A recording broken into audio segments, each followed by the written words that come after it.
I'd like to retell a familiar tale called The Orange Quarrel to illustrate what we mean by beyond win-win.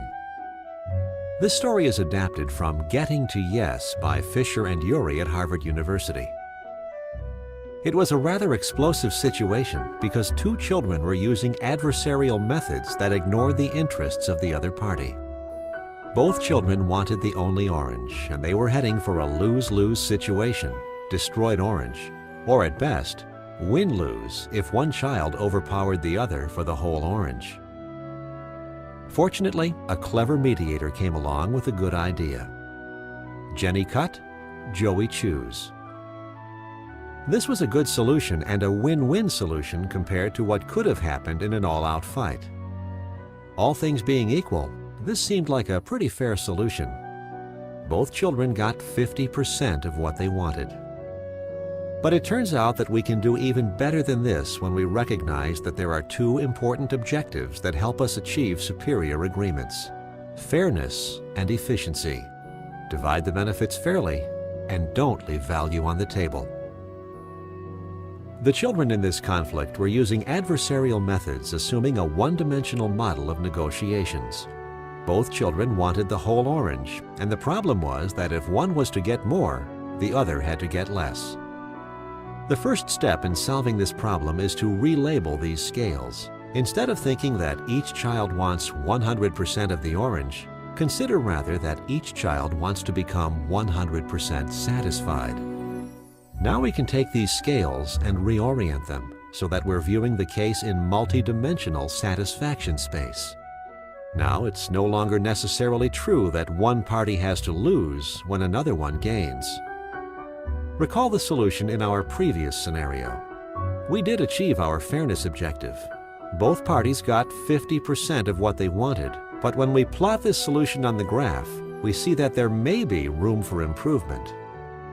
To further explore this, we dig a little deeper into our bag of interest-based principles and ask each child why they want the orange. It turns out that Jenny isn't interested in eating the orange. She wants to bake a cake that calls for the peels of exactly one orange. Joey, on the other hand, can never get enough oranges to eat, but always throws the peels into the waste bin. So now you know the optimal solution. Give Jenny all the peels and Joey all the fruit. They both get 100% of what they wanted, which achieves our efficiency objective.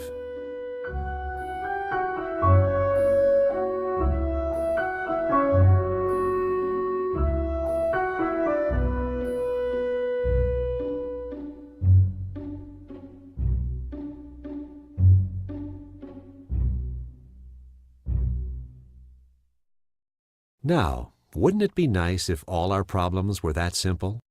Most of us here would be out of a job, and we wouldn't need Smart Settle. Real cases are more complex. These types of problems have what we call an efficiency frontier. Very rarely can you get 100% for both parties, but you can almost always get more than 50-50. Smart Settle's objective is to find a fair solution on the efficiency frontier.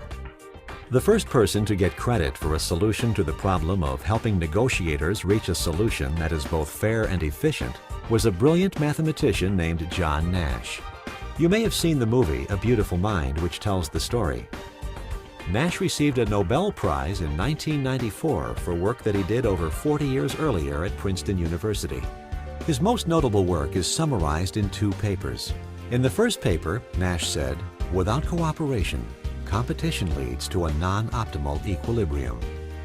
This non-optimal equilibrium has come to be known as the Nash equilibrium. In the movie, Nash shows the paper to his math advisor. The professor says, "This flies in the face of 150 years of economic theory." He was referring to the classical economic theory of Adam Smith, who argued that competition leads to efficiency. Smith said that self-interest could be led by the free market to produce the common good. Nash wasn't satisfied with proving that the status quo is inefficient. His next challenge was how to reconcile his conclusions with prevailing economic theory.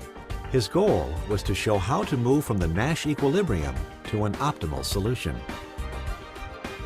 In his second paper, Nash wrote, With cooperation, negotiators can achieve a fair and efficient solution by maximizing the utility product.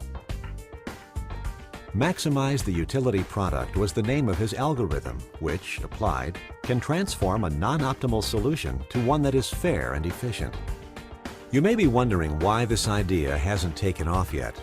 After all, it's been over half a century since Nash explained how to do it. Great discoveries or inventions are not practical to implement unless they form part of a complete solution.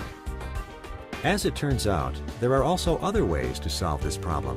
Professor Emeritus Howard Rafa at Harvard University documents a number of these methods in his publication Negotiation Analysis.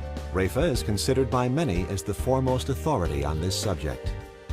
One of these methods, called Maimonides, was developed by Robert Aumann, who was a recipient of a Nobel Prize in 2005, although not specifically for this work.